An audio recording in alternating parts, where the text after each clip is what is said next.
Un simple tournoiement sur elle-même, 2 bracelets argentés et un costume étoilé, c'est ainsi que Wonder Woman est devenue l'une des héroïnes les plus durables de l'histoire de la télévision américaine. Lancée en 1975, la série suivait Linda Carter dans la peau de Diana Prince depuis l'île de Paradis jusqu'au monde des hommes, aux côtés de Steve Trevor incarné par Lyle Waggoner, affrontant espions, saboteurs et menaces venues de la science-fiction la plus débridée. Mais derrière le jet invisible, la chanson générique et ses bracelets capables d'arrêter les balles se cachait une série en perpétuelle réinvention, changeant d'époque, de costume et même de reine de l'île de Paradis, tout en transformant son actrice principale en icône absolue de la culture populaire. Voici 15 révélations stupéfiantes sur la série télévisée Wonder Woman. Et restez jusqu'au numéro 15 où nous faisons un bond de plusieurs décennies pour découvrir comment Linda Carter a retrouvé le personnage dans un rôle entièrement nouveau. Abonnez-vous maintenant pour ne rien manquer. Numéro 1. Une quasi-inconnue est devenue la Wonder Woman définitive. Avant de s'imposer comme l'Amazone ultime du petit écran, Linda Carter n'avait qu'un an de carrière derrière elle. Son palmarès se résumait à quelques petits rôles et une apparition notable dans un seul épisode du drame policier Nakia en 1974, juste assez pour entrer dans le syndicat des acteurs, mais loin du profil habituel d'une actrice capable de porter une série à son nom. Lors des castings de Wonder Woman, des centaines de comédiennes bien plus expérimentées, certaines déjà vedettes de cinéma, ont défilé. Douglas S. Kramer, producteur exécutif, a expliqué plus tard pourquoi Carter s'est imposée si vite.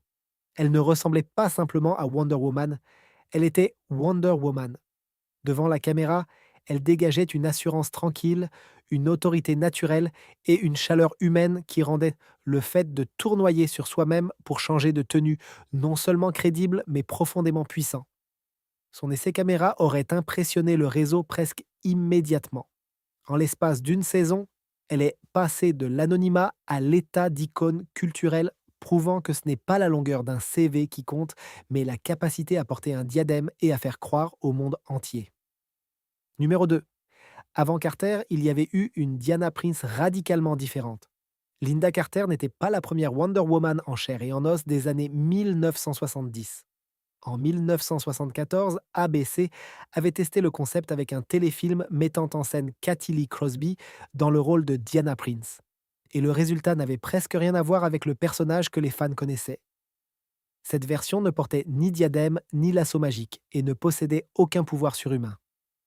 À la place, une combinaison rouge et bleue façon sportswear, des cheveux blonds et des techniques d'arts martiaux au service d'un sens aigu de la justice. L'histoire s'inspirait vaguement d'une période des comics où Wonder Woman avait renoncé à ses pouvoirs. Mais à l'écran, cela ressemblait davantage à un film d'espionnage patriotique qu'à une aventure de super-héroïne.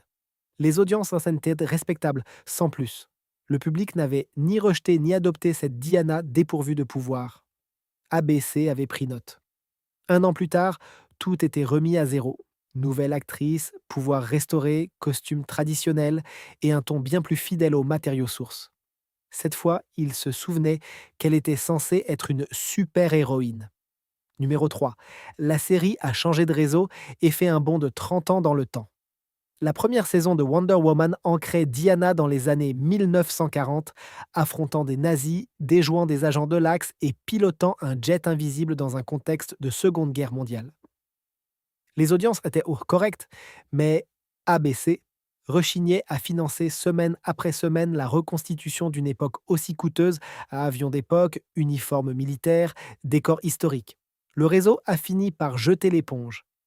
CBS y a vu une opportunité. Sa proposition était simple: transporter Wonder Woman dans le monde contemporain, éliminer les dépenses liées à la période et miser sur les aventures d'espionnage et de science-fiction des années 70. Dans cette version remaniée, Diana réapparaissait à la fin de la décennie comme agente de l'IADC, armée de gadgets modernes, arborant la mode et les cheveux bruchés à la perfection de l'époque. Restait un problème de taille: Steve Trevor. Lyle Waggoner était devenu un élément incontournable de la série, mais son personnage aurait dû vieillir de 30 ans. La solution relevait d'une logique purement télévisuelle. Waggoner serait désormais Steve Trevor Jr., le fils de l'allié de guerre de Diana. Moins cher, plus moderne, plus accrocheur pour un nouveau public. Et CBS a gardé Wonder Woman en vie pour 2 saisons supplémentaires. Numéro 4. La transformation par tournoiement venait de Linda Carter elle-même. L'une des images les plus inoubliables de la série, Diana Prince qui tourne sur elle-même pour se métamorphoser en Wonder Woman, ne figurait dans aucun comic book et n'était pas non plus prévue dans les premiers faux scénarios. Les producteurs n'avaient initialement aucun plan clair pour illustrer cette transformation à l'écran. Un simple raccord entre la tenue civile et le costume paraissait maladroit et dépouillait le moment de toute magie. Linda Carter a proposé une autre approche. Un tournoiement gracieux, presque rituel, qui deviendrait la signature visuelle de la série. Les premiers épisodes l'ont expérimenté dans sa forme la plus simple, une rotation plus lente, sans éclat de lumière, et Diana devait encore faire disparaître ses vêtements civils hors champ.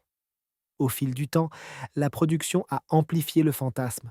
L'équipe des effets spéciaux a ajouté un flash de lumière au cœur du tournoiement, et la question des vêtements précédents a été discrètement abandonnée. En quelques secondes à l'écran, la série avait trouvé son langage de transformation. L'idée est devenue si emblématique que DC Comics l'a intégrée à la mythologie officielle du personnage. Ce geste de mise en scène télévisuelle est devenu partie intégrante de l'histoire canonique de Wonder Woman. Numéro 5. Ces bracelets étaient en vrai métal et fonctionnaient avec de vrais explosifs. Les bracelets déflecteurs de balles de Wonder Woman n'étaient pas de simples accessoires de costume. Dans la première saison sur ABC, qui se déroulait pendant la Seconde Guerre mondiale, ils arboraient une teinte argentée classique. Quand la série a migré sur CBS dans un contexte contemporain, son apparence a évolué avec elle. Les bracelets sont devenus dorés et brillants, reflets d'une héroïne modernisée et glamourisée. Mais leur fonctionnement cache la vraie surprise. Pour simuler les balles qui ricochent sur le métal, les accessoires étaient équipés de minuscules charges pyrotechniques.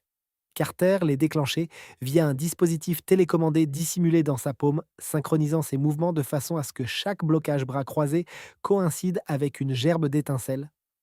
Aucun trucage numérique, rien que des fils, des charges explosives et une chorégraphie millimétrée. Chaque fois que les téléspectateurs entendaient ce claquement sec et voyaient ces éclats jaillir de ses poignets, ils assistaient à un effet pratique d'une précision redoutable, fondée sur la confiance absolue entre l'actrice, l'équipe de cascade et le reste du plateau. Numéro 6. Le jet invisible est passé du ridicule au franchement absurde. Sur le papier, un jet invisible relève du pur fantasme de comics. Sur les écrans de la télévision des années 70, avec des budgets serrés, il est devenu autre chose. Pendant la saison ABC, les séquences de vol utilisaient une maquette transparente suspendue devant des toiles de fond représentant le ciel. C'était clairement une miniature, mais un éclairage astucieux et un cadrage habile permettaient à l'illusion de tenir à peu près, surtout pour les jeunes spectateurs disposés à faire leur part du chemin. Quand CBS a pris le relais, les budgets ont fondu et la subtilité a disparu avec eux. L'appareil invisible ressemblait soudainement à un concorde en plastique transparent, à l'intérieur duquel trônait une poupée représentant Wonder Woman, posée comme un jouet de rayon de grand magasin. À l'occasion, une miniature de Steve Trevor lui tenait compagnie. Le résultat évoquait davantage un lot de fêtes foraines qu'une technologie secrète amazonienne. Et pourtant, la performance de Linda Carter autour de tout ça, calme, assurée, totalement imperturbable, parvenait à rendre l'ensemble acceptable. Le scénario disait jet invisible. L'accessoiriste répondait maquette en plastique. Et le public, d'une façon ou d'une autre, acceptait les deux. Numéro 7. Son costume comprenait une combinaison de plongée étoilée. Le crime ne se commet pas toujours sur la terre ferme, et quand les scénarios exigeaient des scènes sous-marines, Wonder Woman avait besoin d'une tenue que son uniforme habituel ne pouvait pas lui fournir. Le costumier Donfeld avait d'abord envisagé un bikini patriotique pour Linda Carter, mais les contraintes de l'eau, des cascades et de la bienséance télévisuelle ont rendu cette option inutilisable. La solution a été une combinaison de plongée bleue sur mesure, couverte d'étoiles blanches et taillée au plus près du corps. Elle préservait le rouge, le blanc et le bleu caractéristiques du personnage, tout en offrant à Carter une tenue fonctionnelle et sécurisée pour les scènes de plongée et de combat sous la surface. À l'écran, elle avait l'air de quelque chose qu'une Amazone garderait naturellement dans son placard, mi-uniforme de super-héroïne, mi-déclaration de style. Elle soulignait aussi discrètement l'un des défis permanents de la série: concilier l'iconographie des comics avec les réalités logistiques de la production télévisuelle au quotidien. Si ce voyage dans les années 70 éveille votre nostalgie, likez cette vidéo et abonnez-vous pour ne rater aucun de ces retours dans les classiques du petit écran. Et dites-nous en commentaire quel moment de Wonder Woman vous habite encore. Numéro 8. Une seule héroïne, trois reines différentes. La reine Hippolyta changeait constamment de visage. Si l'apparence de la mère de Diana semblait se transformer d'une histoire à l'autre, vous n'aviez pas la berlue. Tout au long de la série, le rôle a été tenu par trois actrices différentes, toutes dotées d'un pédigré hollywoodien impressionnant. Le pilote de 1975 confiait le personnage à Cloris Leachman, qui incarnait une Hippolyta à la fois impérieuse et somptueuse et qui était déjà lauréate d'un Oscar avant même de poser le pied sur l'île de Paradis. À l'arrivée de la première saison, Caroline Jones, célèbre pour son rôle de Morticia Adams, lui a succédé, apportant sa propre combinaison de gravité et d'ironie subtile, elle-même nommée aux Oscars. La deuxième saison a vu le rôle passer à Beatrice Straight, fraîchement auréolée de son Oscar pour Network, qui a donné à la reine des Amazones une sérénité presque royale. Le résultat constituait un paradoxe de casting assez saisissant. Une série qui faisait parfois voler des maquettes en plastique suspendues à des fils avait secrètement assemblé une famille royale amazonienne composée de deux lauréates et d'une nommée aux Oscars. Numéro 9. La garde-robe de Wonder Woman comprenait une jupe et une cape pour les grandes occasions. La tenue la plus immédiatement reconnaissable de Linda Carter reste le bustier et le short étoilé. Mais dans les premiers épisodes, Wonder Woman avait d'autres options. La première saison introduisait une jupe patriotique et une cape théâtrale rouge, blanche et bleue qui apparaissaient dans des situations précises. La jupe n'était pas destinée aux bagarres. Elle surgissait dans des contextes plus formels ou diplomatiques, une sorte d'uniforme de gala pour les épisodes où Wonder Woman agissait davantage comme ambassadrice que comme combattante. La cape, elle, était résolument spectaculaire. Elle se déployait dans son dos lors de ses entrées, ondulait pendant ses atterrissages et ajoutait une touche supplémentaire de grandeur à chacun de ses envols. Quand CBS a transporté le personnage dans l'époque contemporaine, la jupe a discrètement disparu au profit du short, bien plus adapté aux courses-poursuites et aux cascades.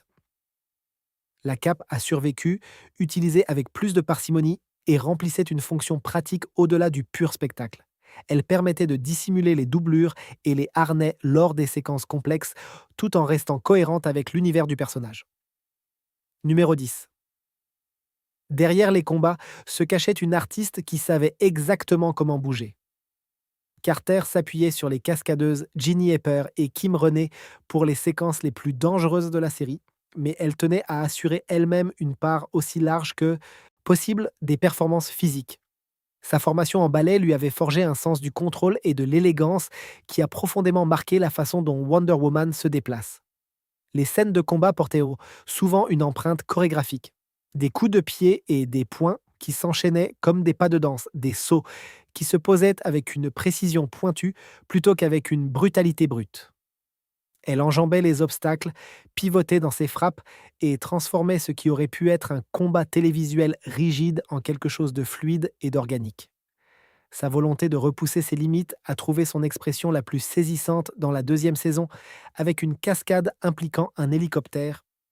Dans la séquence, Wonder Woman s'agrippe au patin d'un hélicoptère qui décolle et se retrouve à se balancer dans le vide à grande hauteur. Une cascadeuse avait d'abord réalisé le plan. Carter a regardé, a constaté à quel point la substitution se voyait à l'écran et a décidé d'effectuer la cascade elle-même.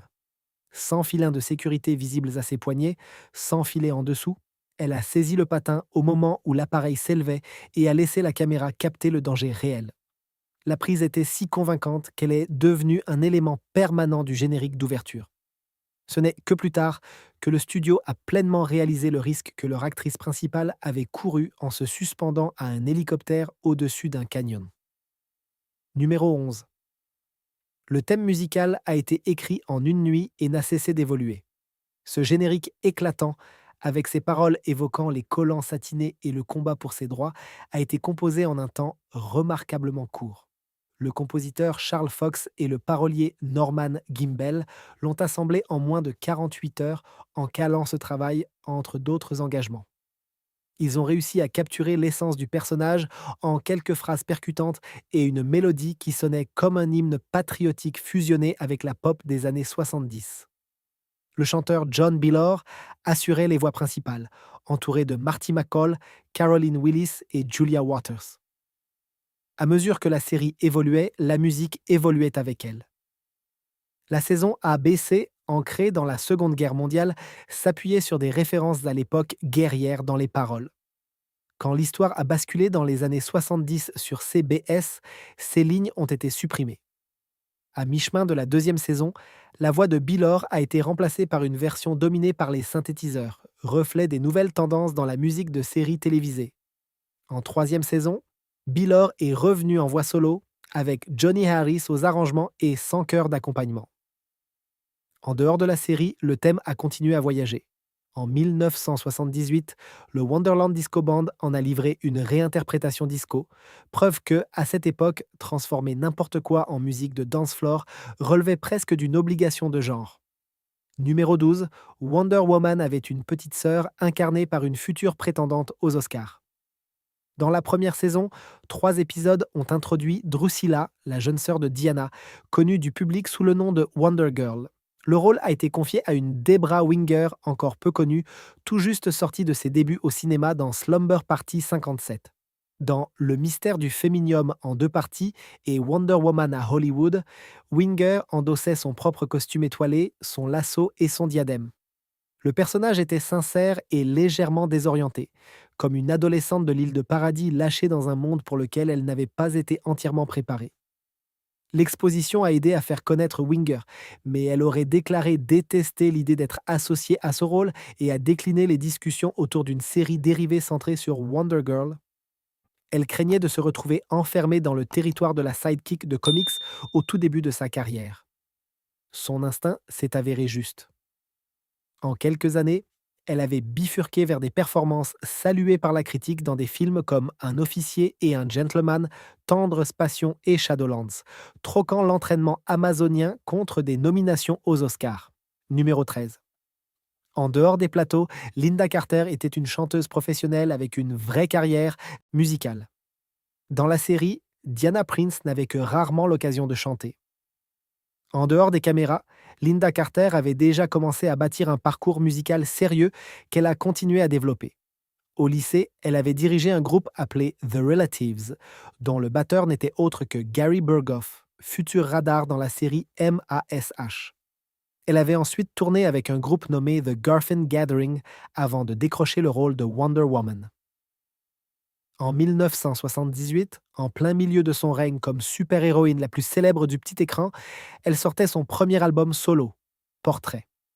D'autres albums ont suivi au fil des années, At Last, Crazy Little Things et Red, Rock and Blues, chacun mettant en valeur une voix suffisamment polyvalente pour naviguer entre les standards, la pop et le blues.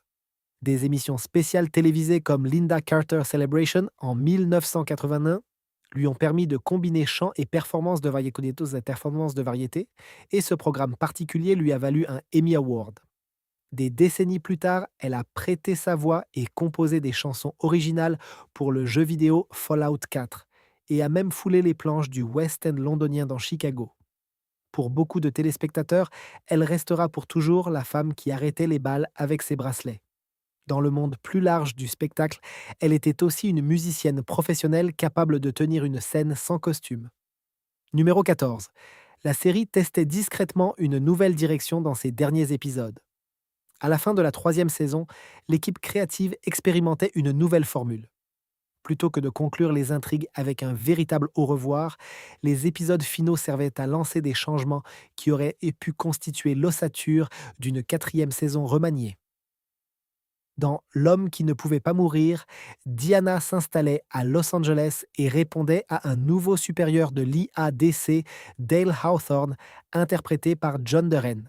Plus significativement encore, un homme génétiquement amélioré prénommé Brett Cassidy faisait son entrée, joué par Bob Seagren, médaillé d'or olympique au saut à la perche. Brett était pratiquement indestructible.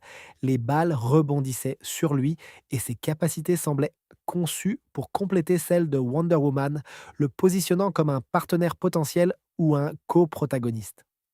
Parallèlement, le fantôme de la patinoire. Une histoire en deux parties avec ses propres nouveaux personnages et décors donnait à la fin de saison des allures, non pas de conclusion, mais de phase pilote en sous-marin. CBS n'a pas été convaincu, les audiences avaient fléchi et l'introduction d'un allié surpuissant n'a pas suffi à inverser la tendance. Les derniers épisodes ont été diffusés dans le désordre, la nouvelle direction envisagée a été discrètement abandonnée et la série s'est terminée sans finale officielle ni véritable adieu. Numéro 15. Des décennies plus tard, Linda Carter est revenue en tant qu'une autre légende Amazon. Pendant des années après la fin de la série originale, l'association de Linda Carter avec Wonder Woman est restée forte dans l'imaginaire collectif, mais elle est restée en dehors des adaptations cinématographiques principales du personnage. Cela a changé avec Wonder Woman 1984. Dans une scène de mi-générique, une mystérieuse femme vêtue d'une cape bleue sauve avec une aisance déconcertante un enfant sur le point d'être écrasé par des débris, puis se retourne vers la caméra. C'est Carter, incarnant désormais Astéria, une guerrière amazone légendaire mentionnée plus tôt dans le film comme la première porteuse de l'armure dorée que Diana revêt par la suite. La scène ne dure que quelques secondes, mais son impact a résonné bien au-delà de sa brièveté. Carter ne reprenait pas son rôle télévisuel. Elle s'inscrivait dans une nouvelle strate de la mythologie, une Amazone vétérante dont l'existence reliait différentes époques de l'histoire du personnage. Pour les fans de longue date, cela ressemblait moins à du simple service aux fans qu'à une forme de passage de flambeau symbolique, une manière de réclamer un titre. Nul besoin d'effets spéciaux pour le vendre. Des décennies après avoir enfilé le costume pour la première fois, la présence et l'histoire ont suffi à tout dire. Voilà pour ces 15 révélations sur les coulisses de la série télévisée Wonder Woman. Laquelle a changé votre regard sur la série? Si ce plongeon dans les années 70 et dans l'île de paradis a réveillé en vous des souvenirs de tournoiement dans votre salon, likez cette vidéo, abonnez-vous pour ne jamais manquer ces retours dans les grands classiques de la télévision et dites-nous en commentaire quel moment de la série vit encore dans votre mémoire, parce que certaines images ne s'effacent jamais vraiment.